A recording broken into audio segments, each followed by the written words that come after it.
Claro que sí. En Baviera, en 1944, un joven teniente llamado Clemens estaba de pie en la estación de tren, despidiéndose de su esposa y su pequeña hija. La estación, normalmente un lugar de rutina y movimiento, estaba impregnada de una atmósfera sombría y cargada de emociones, mientras familias enteras decían adiós a sus seres queridos, que marchaban a la guerra. Clemens, con su uniforme impecable, no era una excepción a este dolor colectivo. Se inclinó hacia su esposa, quien le tomó la mano con fuerza, casi como si intentara aferrarse a él y evitar que se marchara. Ella le dijo con una voz temblorosa que estaban esperando otro hijo. Clemens, sorprendido y lleno de una mezcla de emociones, sonrió con una alegría que intentaba opacar la tristeza del momento, mientras su hija pequeña tiraba de su uniforme, pidiéndole que le trajera una postal cuando regresara. Clemens se agachó para estar a su altura, le acarició la mejilla y le prometió que lo haría. Aunque la promesa era sencilla, en ese momento contenía todo el deseo de Clemens de regresar sano y salvo a casa. El jefe de estación, un hombre que había visto demasiadas despedidas similares en los últimos años, instó a todos a abordar. Con una mirada final les prometió que regresaría en Navidad, aunque en el fondo de su corazón sabía que la guerra tenía una manera cruel de arrebatar esas promesas. Sin embargo, las cosas tomaron un giro terrible. El destino, implacable y cruel, capturado por las fuerzas enemigas, Clemens fue llevado ante un tribunal soviético el 13 de julio de 1945. En ese tribunal, donde la justicia era solo una sombra distorsionada de lo que debería ser, Clemens fue sentenciado a 25 años de trabajos forzados en un campo de prisioneros. El joven teniente, que alguna vez había tenido la esperanza de regresar a casa, ahora enfrentaba un destino sombrío en un lugar que representaba la desesperanza y la muerte lenta. El viaje hacia el campo fue una pesadilla que Clemens jamás había imaginado. Junto con otros prisioneros, fue transportado en condiciones inhumanas, encerrado en vagones de tren que carecían de calefacción, comida o agua. El frío era implacable y se filtraba a través de cada grieta en los vagones, convirtiendo el interior en una trampa helada. Clemens, agotado por el viaje y el frío, se quedó dormido apoyado contra la pared helada del tren. Sus sueños, que alguna vez estuvieron llenos de imágenes de su hogar y su familia. Con gran esfuerzo, Clemens se quitó la ropa congelada y se dirigió al pequeño fuego.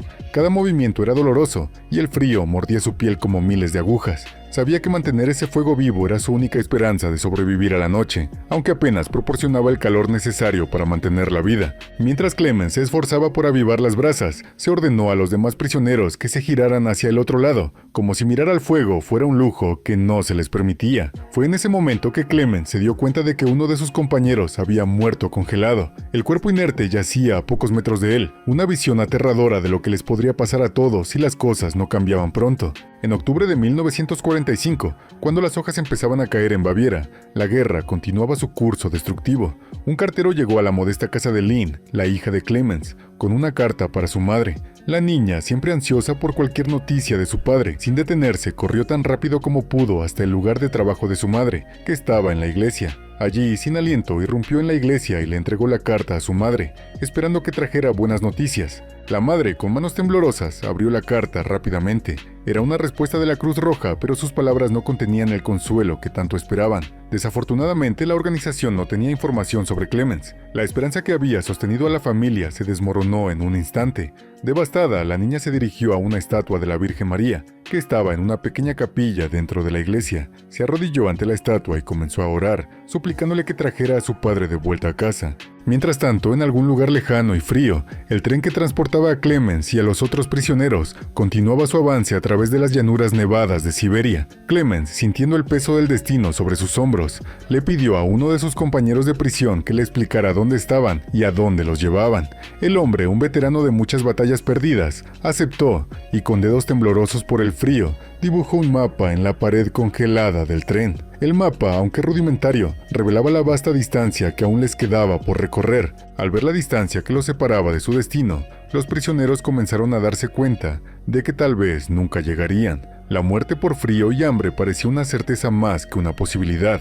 Las tensiones dentro del vagón aumentaron y pronto estalló una pelea entre los prisioneros, desesperados y al borde de la locura. Sin embargo, la violencia fue interrumpida por una sacudida repentina. El tren comenzó a desacelerar, lo que hizo que todos perdieran el equilibrio y cayeran unos sobre otros. Finalmente llegaron a una estación bajo estricta vigilancia militar. Los soldados, con rostros implacables y armas listas, ordenaron a los prisioneros que descendieran. Uno por uno, los prisioneros fueron descargados del tren y cada uno recibió 4 troncos y una pequeña cantidad de comida. Era una ración mínima, apenas suficiente para mantenerlos vivos, pero lo peor estaba por venir. Después de entregarles estas provisiones, los obligaron a regresar al tren, cerrando las puertas detrás de ellos como si fueran animales enjaulados. El tren continuó su viaje hacia el siguiente destino, pero cuando llegó a otra estación, se detuvo nuevamente. Esta vez a los prisioneros no se les permitió salir de los vagones. El frío, la falta de leña y comida y la desesperación se apoderaron de ellos. Uno de los exsoldados, aferrando una carta de su madre como si fuera su último vínculo con la humanidad, rezó en silencio. Clemens, notando la fragilidad del hombre, le aconsejó que escondiera la carta y no se la mostrara a nadie. Sabía que en un lugar como ese, cualquier signo de debilidad podría ser mortal. A la mañana siguiente, tras horas de agonía, los prisioneros fueron finalmente liberados del tren. Un convoy había llegado para transportarlos a pie. Tan pronto como los hombres tocaron el suelo, cayeron sobre la nieve, desesperados por comerla para calmar el hambre y la sed que los atormentaba. Pero incluso ese pequeño consuelo les fue negado. Los soldados soviéticos, duros y despiadados, los patearon y golpearon hasta que se levantaron de nuevo, obligándolos a marchar en una fila desordenada hacia el campo de prisioneros. El viaje a pie fue un calvario. Algunos de los prisioneros, ya debilitados por el hambre y el frío, cayeron al suelo incapaces de seguir adelante. Los más débiles fueron golpeados por los guardias, que no mostraban piedad alguna. Para los que quedaban, la marcha hacia el campo era una lucha constante entre la vida y la muerte. Finalmente, en diciembre de 1945, después de lo que parecieron años de sufrimiento, llegaron al campo de prisioneros de Cape Desv. Era un lugar que parecía existir fuera del tiempo y la realidad, un infierno en la tierra donde la vida humana tenía poco valor. Al mismo tiempo, un nuevo oficial, el teniente Kev, llegó a la oficina del comandante del campo. Kev, un hombre frío y calculador, había sido enviado para encargarse del sistema de seguridad del campo. Su presencia, aunque inicialmente discreta, pronto se haría sentir de manera brutal. La enfermería del campo estaba llena de prisioneros enfermos, y el doctor Stoer, un médico capturado, suplicaba a una doctora que les proporcionara penicilina para salvar sus vidas. Pero la doctora, siguiendo órdenes superiores, se negó a suministrarles el medicamento. Kev, al enterarse de la llegada de nuevos prisioneros, anunció que había trabajo para los médicos. Los hombres, agotados y hambrientos, fueron alineados en filas y comenzó un recuento. Mientras Clemens miraba a su alrededor, notó algo que le pareció extraño. No había torres de vigilancia ni vallas alrededor del campo. Su compañero de prisión, notando su sorpresa, le explicó que no eran necesarias. No había manera de escapar de ese lugar, ni siquiera para el más audaz de los hombres. De repente, durante el conteo, uno de los prisioneros, incapaz de soportar el cansancio, se desplomó en el suelo. Antes de que alguien pudiera reaccionar, un soldado soviético le disparó, matándolo al instante. El oficial a cargo, sin mostrar emoción alguna, ordenó que el conteo comenzara de nuevo. Cuando el doctor Stoer, que estaba cerca, preguntó por qué se le había llamado, el oficial le respondió que estaba allí para firmar certificados de defunción. Era una tarea que reflejaba la realidad implacable del campo. Los hombres no estaban destinados a sobrevivir. El pase de lista continuó hasta la noche siguiente, cuando los guardias comenzaron a registrar los bolsillos de los prisioneros en busca de contrabando. Uno de los jóvenes prisioneros se puso visiblemente nervioso cuando encontraron la carta de su madre escondida entre sus pertenencias. Kev, notando su ansiedad, ordenó que lo registraran más a fondo. El joven, sabiendo que no tenía otra opción, sacó la carta y se la entregó al oficial. Sin dudarlo, Kev confiscó la carta y ordenó que el joven se desnudara para asegurarse de que no escondía nada más. Clemens, viendo la humillación y el miedo en los ojos del joven, intentó darle su abrigo para protegerlo del frío, pero el teniente mayor se lo prohibió. Después de pasar lista, los prisioneros fueron enviados a bañarse. Les afeitaron la cabeza, les dieron ropa limpia y luego los enviaron a realizar trabajos forzados, una rutina que se repetía día tras día, despojándolos de su humanidad. Mientras tanto, en Alemania, la esposa de Clemens, Catherine Fell, se negaba a aceptar que su marido estuviera perdido para siempre. Desesperada por encontrar alguna pista sobre su paradero, acudió al Comité Nacional por una Alemania libre, con la esperanza de que pudieran ayudarla. Sin embargo, sus esfuerzos resultaron infructuosos. El comité tampoco tenía información sobre Clemens. Un miembro del comité, al ver su desesperación, le pidió que no perdiera la esperanza, asegurándole que pronto volverían a negociar con los rusos y tal vez obtendrían alguna noticia sobre los prisioneros. Mientras tanto, en 1949, Clemens Fell seguía trabajando en las minas, un lugar donde la esperanza iba a morir. Durante una operación de extracción de plomo, se produjo un derrumbe repentino, y los escombros del techo cayeron sobre uno de sus amigos.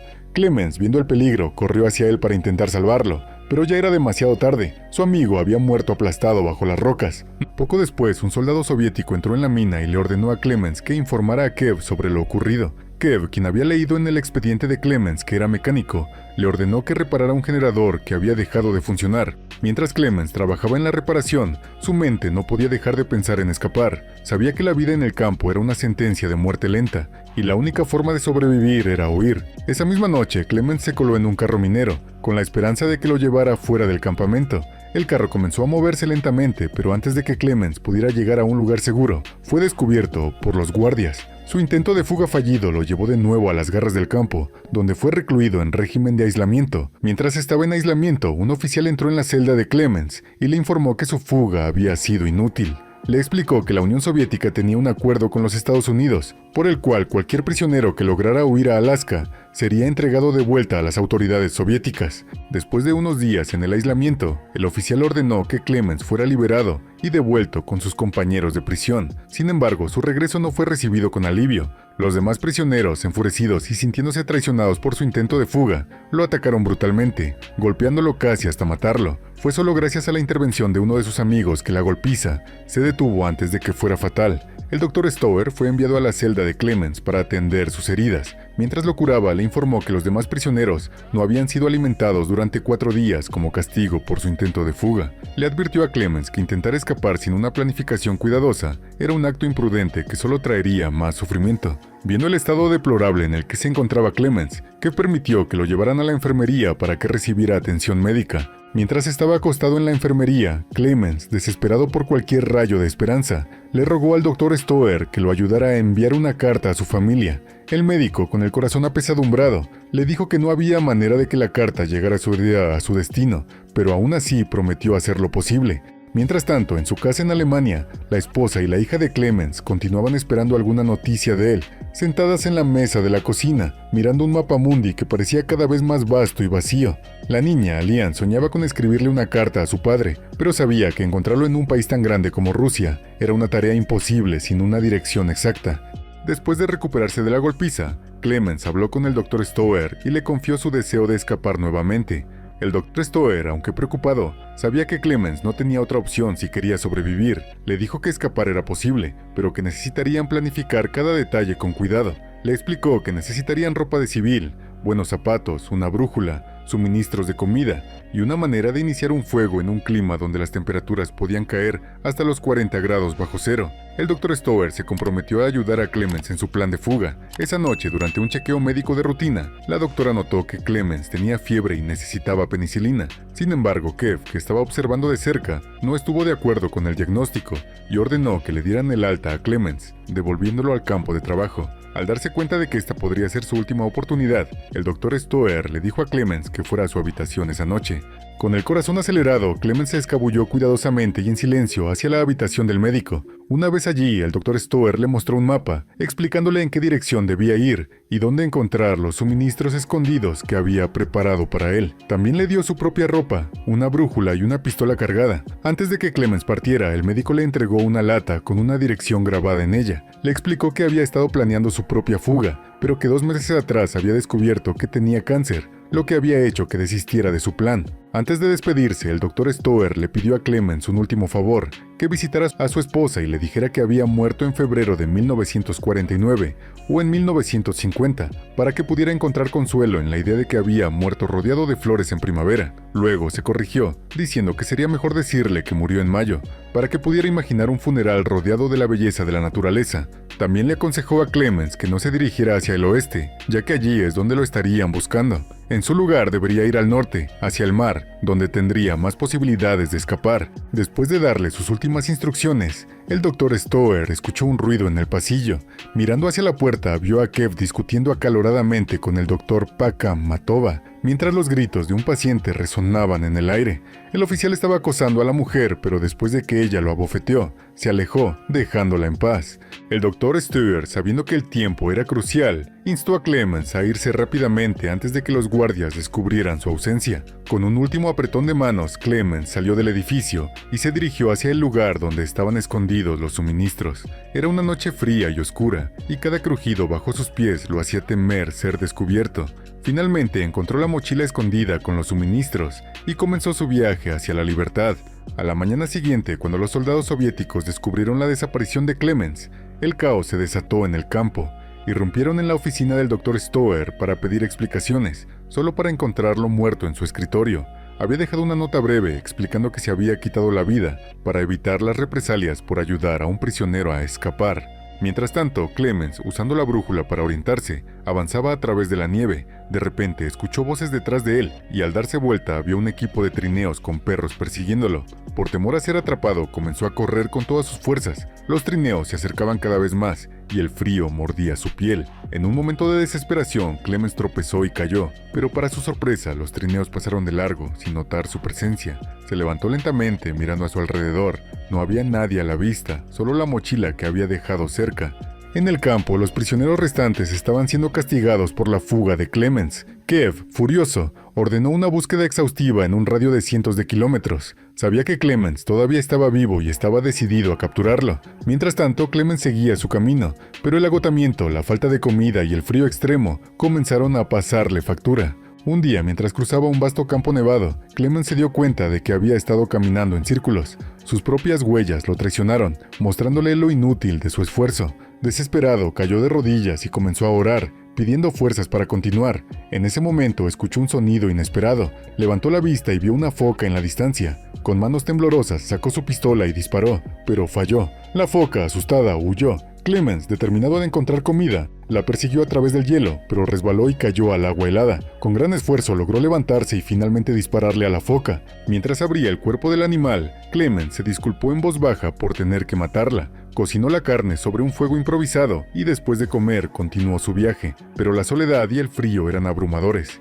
De repente vio un pequeño árbol en la distancia, un raro signo de vida en ese desierto helado. Corrió hacia él y lo abrazó como si fuera una señal de esperanza. Kev, por su parte, no dejó de buscar. Ordenó que todas las estaciones fueran notificadas sobre el fugitivo, extendiendo el radio de búsqueda. Mientras tanto, Clemens había llegado a los bosques siberianos. Allí instaló un pequeño campamento y encendió un fuego.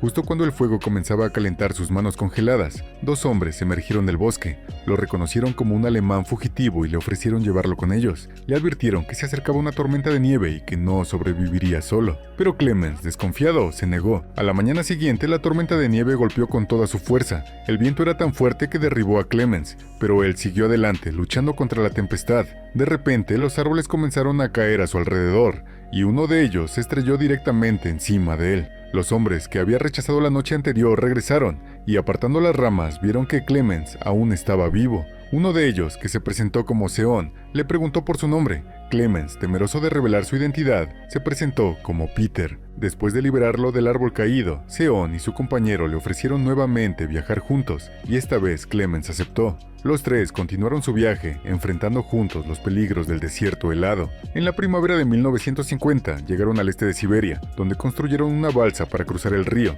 Durante el viaje, Clemens soñaba con llegar a casa lo antes posible, pero sabía que el camino aún era largo. Un día, mientras navegaban por el río, se encontraron con rápidos peligrosos. Aunque intentaron mantener la balsa a flote, una ola arrojó a Seon al agua. Sin dudarlo, Clemens saltó para salvarlo. Por algún milagro logró alcanzarlo y llevarlo a la orilla. Sin embargo, su otro compañero, Anastasi, los abandonó y se alejó flotando en la balsa con todas sus pertenencias. Clemens y Seon, ahora sin provisiones, se dirigieron a pie hacia una pequeña cabaña en el bosque. Cuando llegaron, encontraron a Anastasi rebuscando entre sus cosas. Furioso por la traición, Seon sacó una pistola y tras dejar inconsciente a Clemens, le disparó a Anastasi. Cuando Clemens recuperó la conciencia, vio el cuerpo de Anastasi y sugirió que lo enterraran, pero Seon se negó, diciendo que los lobos y los pájaros se encargarían de ello. El invierno regresó, y los dos hombres continuaron su viaje a través de la nieve profunda, pero Seon, agotado y lleno de desconfianza, comenzó a sospechar que Clemens quería robarle su oro. En un ataque de paranoia, Seon decidió atacarlo. Clemens, tomado por sorpresa, cayó por una pendiente y perdió el conocimiento. Mientras tanto, en Alemania, Lynn se despertó de una pesadilla. Había vuelto a soñar con su padre, un sueño que la había acompañado durante años. Clemens, por su parte, se despertó en medio del bosque con el sonido de lobos aullando a su alrededor. Los vio acercarse y en un intento desesperado, intentó subir a un árbol, pero los lobos ya habían agarrado sus botas con los dientes, tirando de él hacia abajo. Parecía que estaba condenado a una muerte segura, pero de repente unos disparos resonaron en el aire, asustando a los lobos, que se alejaron rápidamente. Clemens, vencido por el estrés y el dolor, perdió la conciencia una vez más. Los cazadores que dispararon encontraron a Clemens tendido en la nieve. Lo cargaron en un trineo y lo llevaron a su aldea nómada. donde lo colocaron en una yurta y lo cuidaron hasta que recuperó la salud. Le dieron varios remedios, realizaron rituales chamánicos y leyeron oraciones sobre él. Cuando finalmente se recuperó, Clemens se encontró con sus rescatadores, entre ellos una joven llamada Arena, quien se enamoró de él y se quedó a su lado, cuidándolo con devoción. Pero el tiempo de Clemens con los nómadas no duró mucho. Kev, incansable en su búsqueda, llegó a uno de los puestos de comando. Le informaron que habían capturado a un criminal fugitivo que intentaba comprar un pasaporte con oro. Durante el interrogatorio, el criminal mencionó a un alemán, probablemente la persona que Kev estaba buscando. Kev decidió interrogar personalmente al fugitivo, pero cuando entró en la celda, descubrió que el hombre se había ahorcado. Era Sion. Uno de los cazadores que había salvado a Clemens escuchó esta información e inmediatamente fue a avisarle que lo estaban cazando. Clemens, ahora completamente recuperado, supo que debía marcharse. Los cazadores le recolectaron suministros, le dieron un perro para que lo acompañara y la triste Arena lo llevó hasta las llanuras, donde lo dejó solo con su perro, sabiendo que probablemente nunca lo volvería a ver. Clemens continuó su viaje. Era el verano de 1951 cuando de repente, el perro llamado Lively se adelantó y comenzó a ladrar furiosamente. Clemens corrió hacia el sonido y vio unas operaciones madereras en progreso. Allí, un hombre apuntaba con un arma a su perro. Cuando Clemens llamó al perro, el hombre lo detuvo y le ordenó que se acercara. Sin otra opción, Clemens fue capturado y llevado a un puesto de mando. Allí, inventó una historia de que era un báltico que había escapado de un campamento y se dirigía a Chita. Los oficiales, aunque escépticos, fingieron creerle y lo enviaron en un tren como conductor de frenos. Sin saberlo, Clemens aceptó, creyendo que estaba más cerca de la libertad. El tren avanzó hacia Chita, pero Clemens sabía que no podía bajar la guardia. Mientras el tren se acercaba a la estación, Clemens observó con atención el andén. De repente vio soldados en el andén de delante. Sabía que necesitaba actuar rápidamente si quería evitar ser capturado. Decidió que debía escapar de inmediato. Con sigilo, Clemens salió silenciosamente del tren junto a su perro y se movió hacia el otro lado, escondiéndose entre las sombras mientras el tren se detenía. Los soldados comenzaron a registrar todos los vagones, uno por uno. Uno de los soldados lo vio y comenzó una persecución. Clemens corrió tan rápido como pudo, pero de repente Kev apareció justo enfrente de él. En un acto de desesperación, el perro de Clemens, Arish, se lanzó hacia Kev, sacrificándose para darle a Clemens unos preciosos segundos para escapar. Aunque lo persiguieron, Clemens logró subirse a un tren que pasaba y se alejó de la estación. Kev, frustrado y enfurecido, observó cómo el tren se alejaba, llevándose a Clemens fuera de su alcance. Después de bajarse en una estación lejana, Clemens continuó su viaje, ahora a pie. Caminó por pequeños pueblos, robando comida a los lugareños para sobrevivir. Un día, mientras cruzaba un campo de trigo, Clemens se encontró con un jinete que, al verlo, huyó en dirección opuesta. El jinete desapareció rápidamente, dejando a Clemens solo en el vasto campo. Ahora era invierno y Clemens encontró una cabaña abandonada para refugiarse durante la noche. Allí, solo y rodeado de silencio, Clemens recordó su poema favorito, uno que solía recitar con su hija Leanne. Mientras tanto, en Alemania, Leanne recitaba el mismo poema en su clase, recordando a su padre con cada palabra. Al llegar a la última línea, no pudo contener las lágrimas y comenzó a llorar, sintiendo la ausencia de su padre como un vacío inabarcable. Mientras tanto, un camión conducía por un camino rural en Siberia. En un momento, el camión se detuvo porque una de las ruedas estaba pinchada. El conductor fue a la parte trasera del camión para cambiar la llanta de refacción y de repente escuchó un ruido extraño. Moviendo algunas cajas, encontró a Clemens escondido entre ellas. Dándose cuenta del peligro, Clemens, sin pensarlo, agarró unas latas de comida que tenía a su alcance y golpeó al conductor en la cabeza varias veces, dejándolo inconsciente.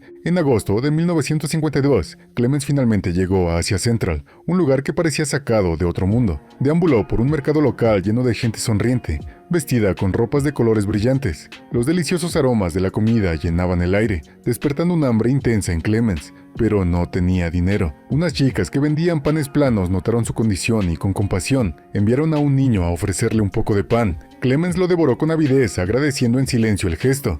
De repente vio una iglesia al final de una calle y decidió entrar. El silencio y la paz del lugar contrastaban con todo lo que había experimentado en los últimos años. Mientras oraba, un hombre judío lo interrumpió y lo invitó a su casa. Sin saberlo, un hombre que estaba sentado cerca de la iglesia los observó y, sospechando algo, corrió hacia la comisaría de policía para informar lo que había visto.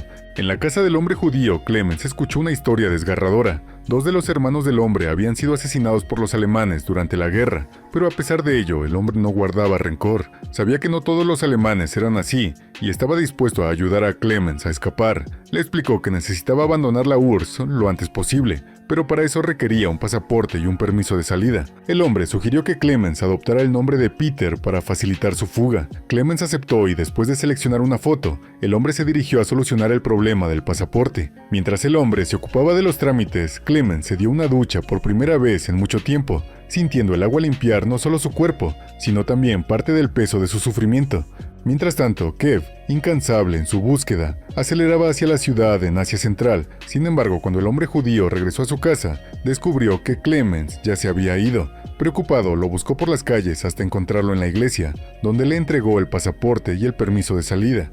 El hombre judío le explicó a Clemens su historia encubierta. Ahora era Peter, un labiano, lo que explicaba su acento. Le dijo que debía memorizar todas las fechas y detalles de su nueva identidad.